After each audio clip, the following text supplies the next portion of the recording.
Life in a Roman slave mine, the day that never ends. The stone room where morning never comes. The day begins without a sun. You wake in the ergastulum, the low stone-roofed barracks for the chained and condemned. The ceiling presses so close you could flatten your palm against it from your mat, and the air smells of damp straw, rancid oil, and a cold iron that never warms to flesh. Your left ankle is circled by a ring iron, rough cast closed with a hammered rivet. At night, a length of chain runs from that ring to the wall. In the morning, it runs with you. You count breath, not time. The overseer's stick, the fusina, knotted wood, wraps along the lintels. Keys scrape, shackles clatter, and the gate grinds open with a sound like teeth on bone. A jar of pasca, sour wine and water, passes you briefly, a mean gift to wake the throat. The cup hits your hand, a swallow, then another. It burns like vinegar and does its one job well. It convinces your body to rise. You are 30, perhaps more, perhaps less. The mind erases birthdays. You know your age mainly by the cough that lingers when the winter winds slice down the shaft, and by the way your fingers now close with a slow, deliberate ache. The nails are black and split. Calluses rim each knuckle like pale coins. Your lungs make a sound in your chest like damp cloth wrung against a rock. A slave once whispered that the Romans call laid plumbum in silver argentum, and that emperors eat off plates that cost more than the bodies that win them. You laughed then, a dry scrape of a laugh. Everyone is clever before dawn. The chain jerks. It's time. The march to the mouth. To the mouth, you loop the chain 3 times around your forearm to stop it from swinging, then pull the coarse, greasy tunic over your head. It is stiff with old sweat and ore dust, heavy even before work. Sandals, rawhide, bite your heel. You tie them anyway. Outside, the pit yawns like a god's wound. The head frame, the simple timber scaffolding, the Greeks called keranos, and the Romans just call wood, stands against a sky, the color of iron filings. A crow sits there, slick as lacquer, like a priest of no kind god. The air tastes of ash and wet stone. Picked over tailings crunch underfoot. Broken rock, gang, and the glittering specks that once fooled a man. Mica, pyrite, fool's promises. On the far rise, the slag mounds smoke faintly where furnaces worked through the dark. Every breath brings a new ghost. Charcoal, copper, lead, a sour hint that means mercury has been warm somewhere. You join the line. Grieved soldiers aren't needed here. The mine polices itself. Avilicus, the overseer of slaves, paces with his staff. His tongue has the precise cruelty of a bookkeeper. He doesn't shout your names. He reads your weights, a glance at your shoulders, a flick at your shin. He knows which bodies last longer in water wheels, which in galleries, which break faster when they are sent to the furnace room. He nudges a boy, no beard yet, a reed of a thing, into the small bore line with his staff, as thoughtlessly as a shepherd sorting lambs. The procurator metallorum, the imperial manager, appears at the rim like a coin shown briefly, then pocketed. His cloak has a new clasp. His boots have heels. He does not descend. He counts. The capstan creaks, a chorus of straining arms. The cage, a squared platform with a waist-high rail, is hauled up from the black. 2 bodies come with it, one standing, blinking, one laid out on a plank with a cloth thrown over the face. The Vilicus does not waste words. The cloth is a signal to the living, nothing more. You step forward when tapped. You step into the cage. A boy shifts and the plank scrapes, and you do not look down. The descent? The cage tips into the earth like a boat over a waterfall. The sky leaves, the cold climbs, rope thrums above like the voice of a great instrument, and the cage plummets past notches and crosscuts cunicula hacked like ribs from the shaft, until there is nothing of day left but the memory of it stinging your eyes. You carry a lucerna, a small clay lamp with an olive oil belly and a rag wick, and a dalibra, half pick and half adze, the Roman's answer to everything that yields to force. The lamp trembles in your hand as the air grows thick and damp. You smell old smoke and the rusty breath of stone. At the first landing, the cage jerks, bodies sway. A guard with a short whip, Lorarius leans in, eyes the lamps. The flame is small and honest. It bows when the air is thin, it flares when air moves, it gutters when fired bed lies in wait. The guard turns his head and spits into the dark. You take that as permission and step out. The shaft mouth narrows into a tunnel that forces you to fold yourself into a letter your spine hates to form. The roof is low, 2 cubits at best. A boy can run here, a man crawls. You push the lamp ahead and slide on knees and elbows, chain whispering like a snake in dry grass. The wall is cool, the wall is wet, the wall is forever. The face? You reach the additus of the day, today's face, today's hunger. The ore vein sits in the rock like a blackened vein through meat, a seam of galena for lead silver, a dull gunmetal sheen when licked by the lamp. In other districts, the seam is copper's green or gold's rust-red oxides, but here the stone holds silver like a secret in gray bone. Beside you, wedges, iron and dry wood, sledge, a trellis shovel, with a metal lip broken and hammered back, baskets woven of willow, a short ladder with 3 rungs and 2 splinters. 2 men have beaten the night shift to softness. Your job is to follow their bruises with deeper cuts. The overseer?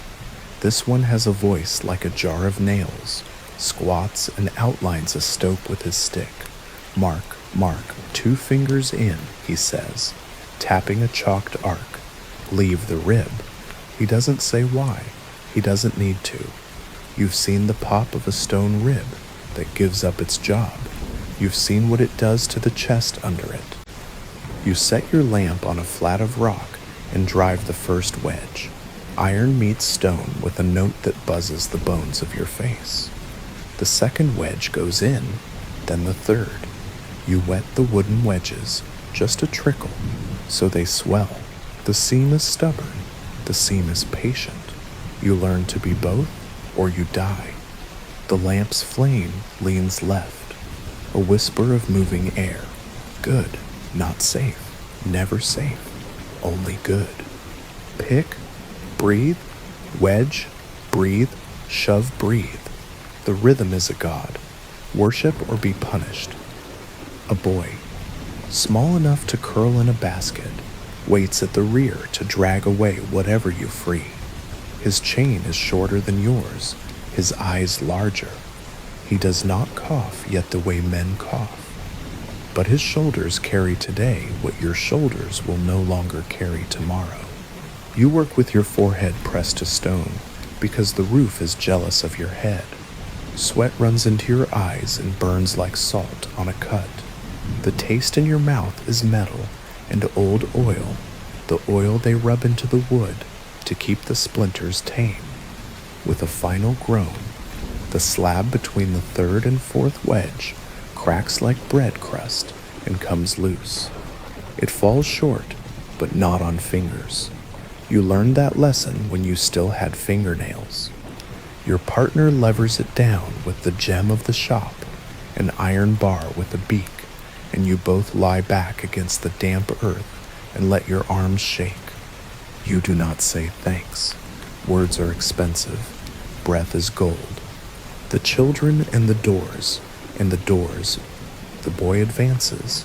He is a Puer of 8, perhaps 10, and your lamp turns him into a creature of ovals and shadows. Eyes, cheeks, chin, chain. He slips the leather breastband around his ribs, hooks the short chain to the basket, and crawls forward, hands and knees, thighs and elbows, like the little white dog you once owned before you owned nothing. Behind you, farther down the run, another child, the doorkeeper, the janitor Puri, sits by a hinged plank of timber. His job is air. When he opens the door, the draft moves. When he closes it, the draft pauses. He does this all day for oil and crusts, and the sound of wind becomes the only voice that knows his name. You want to tell him stories. Once you did. You stopped when you realized you had begun with "When I Was Free," and he had looked genuinely puzzled. The boy with the basket drags, legs scrabbling, shoulder tendons like ropes on a winch. He disappears into the dark, trailing your day behind him. One breath at a time. Water, always water. Every mine is a problem of water. How to get it, how to move it, how to remove it when it arrives uninvited. From somewhere below comes the wooden heartbeat of a wheel. Men shaved heads and chained ankles walk forever inside a tread wheel, their feet on wet slats, lifting brown water in clay jars fixed to the rim. Noria up, up, up, to dump into a gutter, to dump into another wheel. A chain of thirst until someone high above forgets that the water was ever down here. You meet those men sometimes in the wash house. Their legs tremble even when they stand still. Their shoulders slope forward like the hills outside. Their backs have the quiet curve of men who cannot remember a day they did not lean towards something that would not meet them halfway. They sleep like dead men. They wake like the living do, slowly and against their will, and against their will. The mine hums, not with machines, as a later age will know them, but with the old latinate of brute things forced into repetition. Wheel, lever, bar, tram, shovel, shout. You go back to your seam and make the wheel inside your arms turn. Fire setting? Sometimes stone answers steel with mockery. When it does, you answer with fire. The fire setters arrive with baskets of charcoal and an old man who remembers how to do this without killing everyone. He stacks the black wood along the vein like ribs against a chest, lights it with a spill of rush, and fans it with a flat of board until the flames crawl like red animals into every crack. Your lamp struggles in the heat and smoke. You shelter it with your palm the way a father shelters a son from wind, and you wait. The stone pops soft first, then sharp, then not at all, because it is glass now in hair-thin threads. When the old man commands, you fling water against the hot face, and the rock screams, a sound like pottery splitting in winter. The seam shivers and then sloughs a slab the size of a door. You do not stand beneath it. You do not stand anywhere that the roof questions. The old man laughs his thin laugh. He is permitted to. This is his art. He comes from a line of men who remembered where silver slept before Rome remembered it, wanted silver at all. The smoke slithers down the tunnel. The boy at the door times the opening by instinct and habit. He will earn another crust tonight. He will not know that he did. Midday, bread and vinegar. Midday, though you cannot see it, arrives with a bell from above, a dull clang you feel more than hear. Work stops in pieces, like a beast obeying three masters, then in whole. You sit with your back against stone. The stone is a sort of kindness. It holds you up. You have a ration, a hunk of panis militaris, soldier's bread, a palm of olives that shine like wet black eyes, a little bag of cracked barley for pulse, porridge you won't cook here, and a gourd of Posca that has learned patience. You wipe your hands on your tunic. This removes nothing. You break the bread with your thumbs. Flour dust coats your knuckles. Or perhaps that is ash. You chew and drink and chew again. The vinegar makes your mouth water. The water makes your body remember it has muscles, not made solely for pain. Someone laughs softly, a joke about a crow that keeps beating you to daylight. Someone sings 3 lines of a shepherd's tune from a place where sky exists. Then everyone is quiet, because quiet is the only luxury the mind grants graciously. You close your eyes for the length of a swallow. In that darkness, different from the tunnels, you see a strip of green water on a river you once worked boats upon, and you see a market of cloth in a hill city where the women counted coins by tapping their teeth with them for luck. The past is a coin you rub smooth. Eventually it will buy you nothing. The bell sounds again, back to worship. Afternoon, when hands forget and stone remembered. The second half of the day is when stone takes back the rent. Ekuwig. Your arms tire and the cutting edge blurs, not on the tool, but in your mind. You swing a hair late. You misread the chalk line. You forget to listen with your teeth to the tone of wedge and slot. Your skull knows the safe song. Your skull knows the sullen one. The rib you were told to leave cracks imperceptibly. You do not hear it. The boy at the door opens and closes, the long timbers sigh, and the dust rises thicker where the air moves worse. A lamp, 2 bends down, flickers.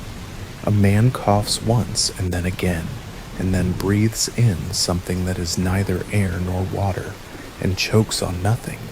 Black damp sits there, spent air, the god of no breath, saying no to lungs and yes to sleep. 2 men crawl toward him. 1 does not return. You keep chopping because chopping is a bargaining language and you have nothing else to offer. The overseer passes and whips a beam with his stick to hear its answer.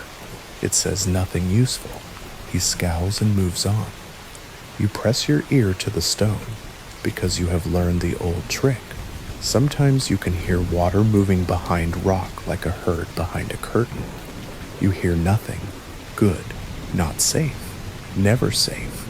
Only good. Then the mind teaches you its only theology. A sound like a hand clapping right next to your ear. A hiss like oil poured over a hot pan. A roar that isn't a roar so much as the stopping of everything else. Then everything else coming back. Very loud. The rib gives. Stone flows in slow motion and in no motion at all. A curtain of gray muscle falling. You throw yourself sideways, lamp in your teeth, and you drag the boy who could not possibly move that fast, and yet does.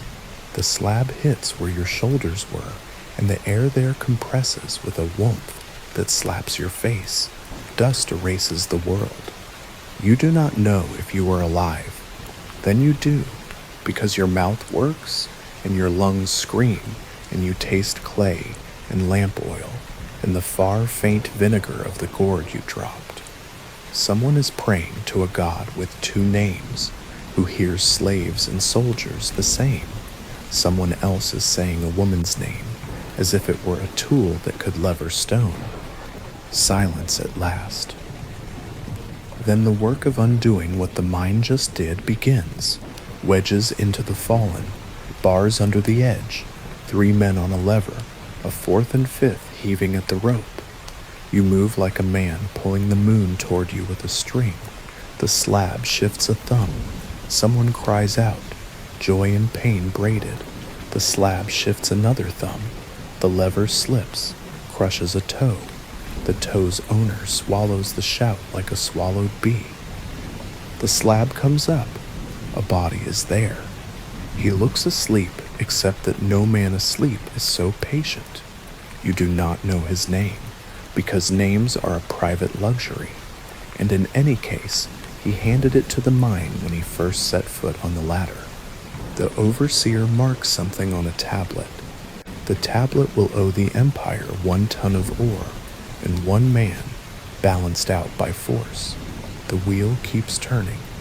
The long carry, they log, Tafri is blind, bis hadden the roddy come on, of turn Pete Pogfrit fart. No mine is only cutting, stone must move. The baskets grow heavier as the day grows older. This is a law that requires no Senate to ratify it.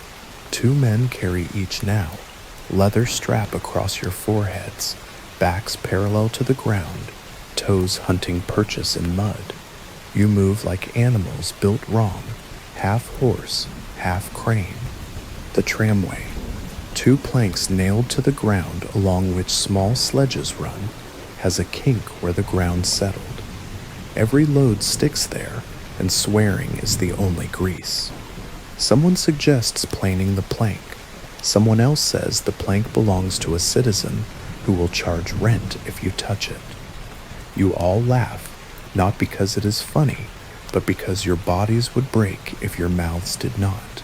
At the shaft mouth, the underground one, where the rope dips and rises like a serpent, you dump the baskets and wait for the bucket. The bucket never comes fast enough. The bucket comes too fast. The bucket swings and kisses someone's ear, and the ear blooms like a poppy.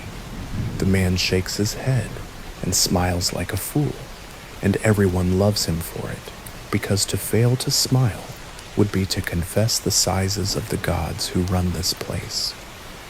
Up, up, up the oar goes, and you can hear the bell on the frame above jingle faintly. The signal to the men at the capstan that metal is moving. Then back you go, light and empty, to become heavy and full again. The body is wise. It saves the slowest pain for the return trip, the place of grinding and washing. There is a world at the surface that is not sky. It is a yard of stamping and washing, of noise that says the mine ends nowhere. You come up for an hour of crushing because the overseer thinks your arms are good at it. He is right. This is your punishment. The stamps work like a farmer's nightmare. Beams lifted and dropped, by cams on a water wheel that turns because men upstream diverted a stream with picks and stubbornness. The beams fall onto rock in a big trough, and the rock squeals and flattens and becomes grit and slurry. You feed the stamps with ore the size of fists. Your hands learn to keep their own distance. A distracted man becomes part of the count, and the count continues without him. The sluice's long wooden chutes carry the slurry. Water pours from a spout, mixing and thinning. The heavier stuff slides differently. The washerman's hands are quicker than thought. He blocks with a board, releases, blocks again, teasing the heavy grains to settle. Galena here, waste there. Green-tinged sands of copper on the left, sparkles of mica on the right. Black grains of magnetite pulled with a lodestone to test. On the far bank, a scar on the hills runs like a dry river. This is where they hushed last spring. Dammed water let rip to strip whole swathes of overburden from the hill's face. The forest died for that. The hill died for that. The mine calls this a beginning, not an end. Women work here too. Fewer, but they're liberate, poor enough to hire out their arms to wash and pick for a share of dust. They wear scarves tied tight against hair, not for modesty, but because hair runs into stamps, like fingers into dogs. A girl hums a tune, not so different from a lament. You will not forget it. You will never know its words. The furnaces glow like bellies in a night market. Men stoke them with long paddles that shine at the tips like old teeth. This is where ore turns to metal, and where men learn that gods live in smoke that goes into lungs and does not come back out. Lead darkens, softens, and flows like thick rain, and silver rides with it like a general in a litter. They ladle the melt, careful, careful, into shallow hearts to cool. Then the cupulation begins, a shallow dish of bone ash and limestone, a blast of air from bellows, the surface bright as a star, the lead boiling off as livid fumes, sweet and heavy, suicide in slow motion, until the bead in the center flashes white, argentum awake. A worker coughs into his sleeve, and the sleeve comes away gray. The overseer says, "Work outside," if the wind does not favor us. The wind never favors them. The bead on the cup whispers coin, plates, a senator's hairpin, a general's pay. The man coughs again, and the cough says price, price, price. On a lower floor, red dust powders everything, cinnabar ground to mercury. A thick man with pale eyelashes lifts a clay vessel, and quicksilver pools on the table, like a piece of a mirror found in a stream. They will use it to tease gold from sand downriver. They will lose teeth. They will go mad or very quiet, and nobody will write their names except the god of small, unmarked graves. You carry charcoal, bellows runs, slag. The heat lifts your skin into bubbles if you forget where to stand. You smell yourself and learn a new part of the human scale, the book and the whip. The mine is not chaos. It is a ledger written with bodies. Each ton of ore is counted. Each lamp is counted. Each chain is counted. Each man is counted twice. Once in the morning to be sure he exists. Once at night to be sure he still does. The tabularius, the clerk, has ink under his nails and more power than the soldier at the gate, because his pen decides who is sold to a quarry and who stays, who goes to the wheels and who goes to the stamps. He writes fast, as if outrunning pity. The Vilica's whip is more honest. It corrects errors of pace. It is not a frenzy. Usually, it's a counting you can hear. 5 strokes for a dropped basket, 3 for a broken wedge, 1 for looking at the sky too long, which is simply reminding yourself of the shape of something that no longer belongs to you. You learned the arithmetic of your back a long time ago. You try not to get your sums wrong. Night's first lie, Vedilio Datrops, from the raid when the Bule Code, cast in Calabal. Dusk exists only at the surface. Underground, it's either lamp or no lamp. But at some hour, when the wheelmen stumble in a slightly different way, and the overseer blinks salt into his eyes instead of out of them, the bell rings long, then short, then long again. The shift releases. The cage rises without you first. The oar is a citizen and rides before you. Then, when enough of the day's treasure has climbed, flesh is allowed. You step into the box, and for a moment the men around you are only silhouettes and moving lamps, a scene cut in bronze. You taste iron at the back of your throat, and it has nothing to do with blood. It is the air returning to itself. The ascent makes your stomach behave like a fish on a hook. Your ears pop twice. The rope's whisper becomes a shout, and then a song, and then the nothing of wind. Light appears above like a coin. Someone lowers to you on a string. The night is cold. You do not trust it because it looks like freedom, and is not. The wash house, the balneum, the little bath, is a kindness stolen from a larger cruelty. The water is warm because a feverish furnace begrudged part of its heat to a copper pipe. The room is stone, like everything here. You step into the wooden vat, and your skin changes color in the steam, turning back into something that might belong to a person. A strigil, curved metal, scrapes the black soup off your arms. It piles at the water's edge like the harvest of a wicked field. You scrub your hair with sand until your scalp stings, and tiny lights dance in your vision like sparks you cannot catch.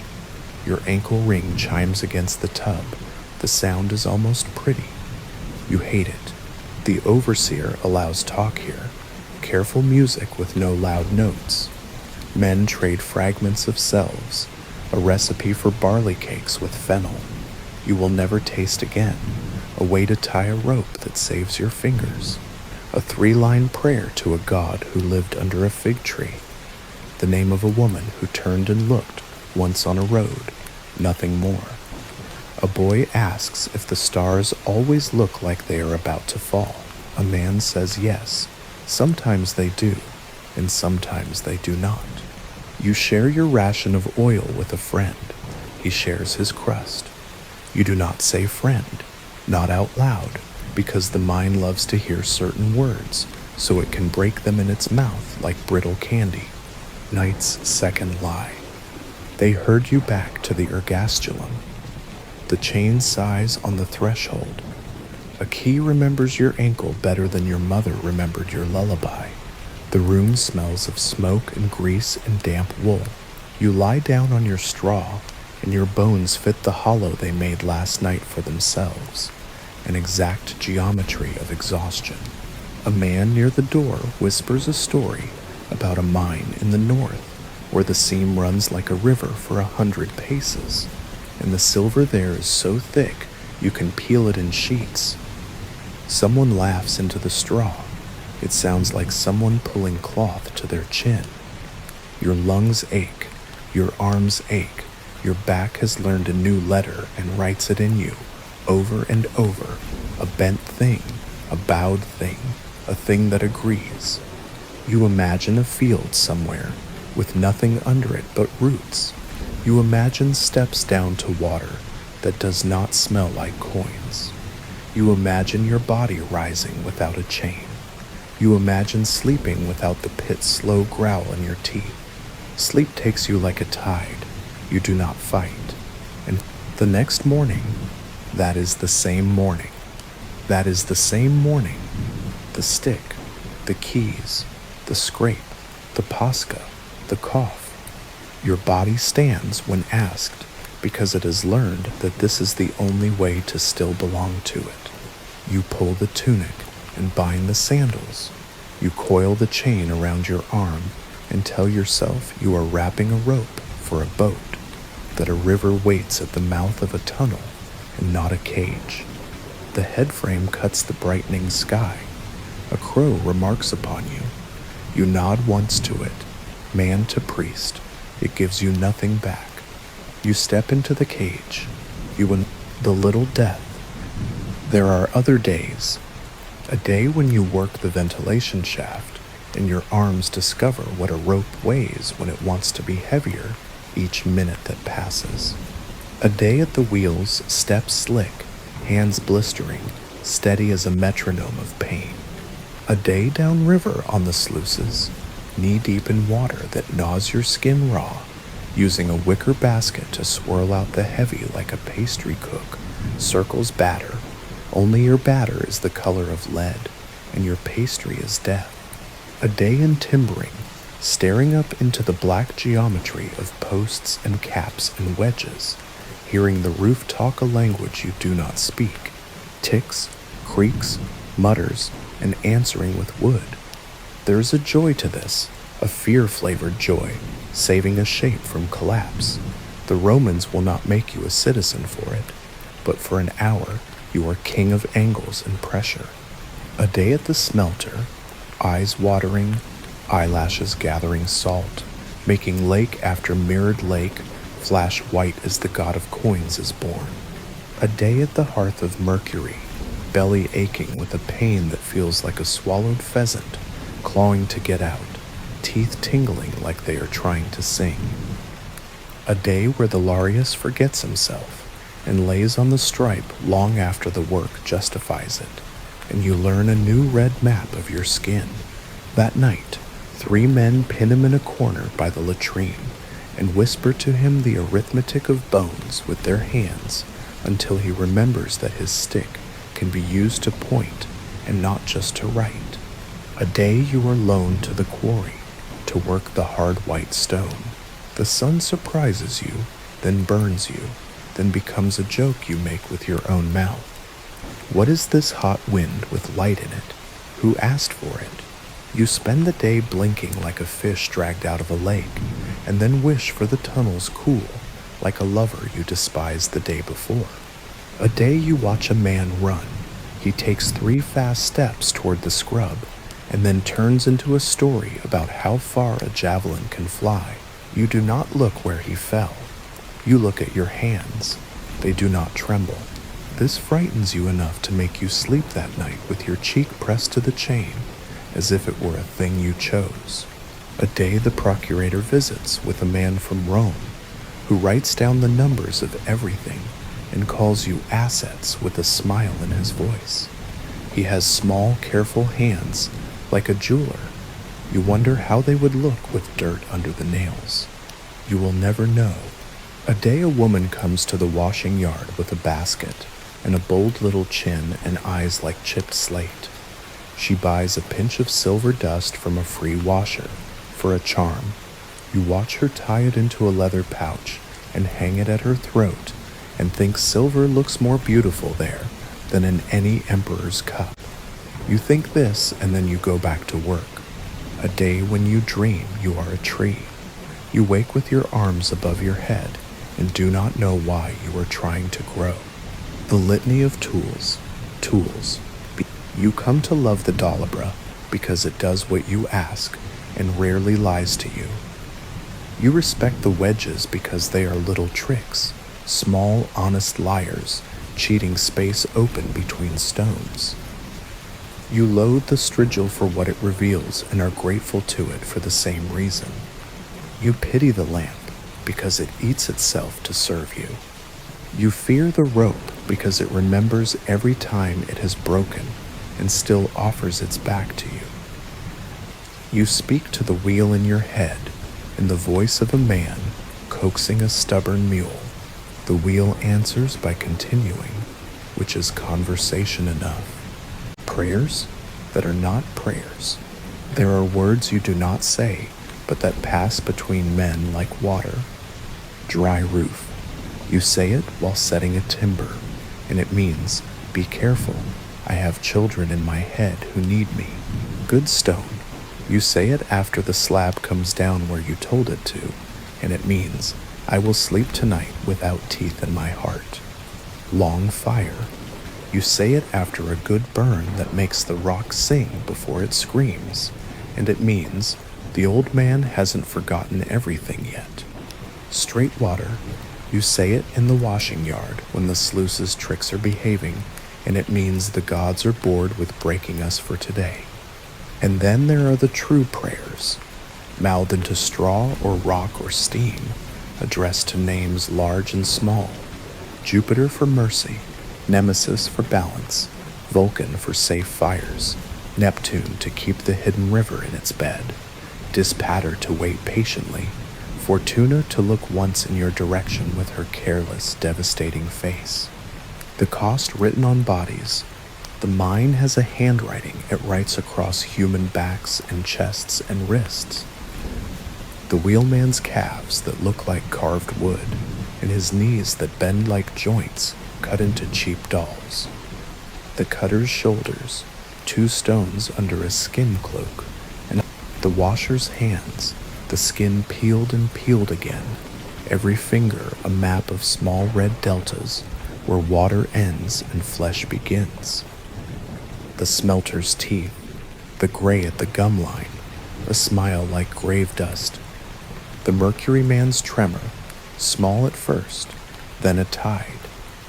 The doorboy's eyes, huge and unblinking, made for seeing air move where air has no business moving. The overseer's ears, tuned to the pitch of wood under load, to the weight of footsteps, to the coin-sharp ring that means silver lives in this rock and debt in the next. Your own body is a palimpsest, old script of a farmer's son, newer script of a man who rode a river barge.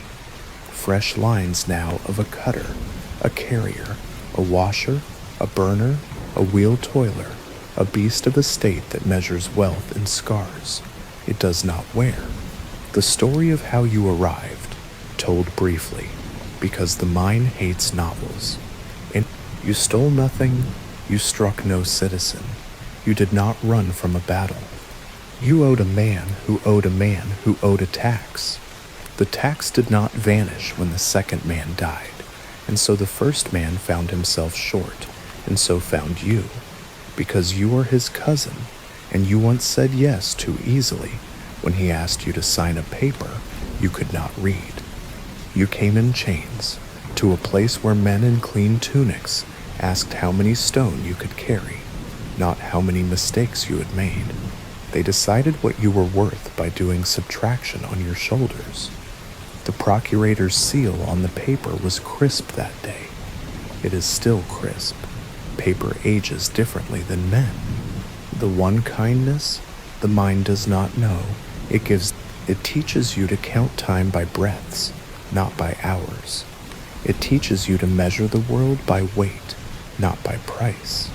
It teaches you to know a man by the way he lifts, the way he waits, the way he gives his last swallow of Pascha to a doorboy who has not had a drink since dawn. It teaches you against its will to see where your body ends and your self begins, and how often those two lines overlap so neatly that it must be a kind of art. This knowledge is useless in Rome.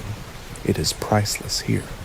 The endless cycle, night again, which is only the absence of the overseer's voice, not the presence of mercy.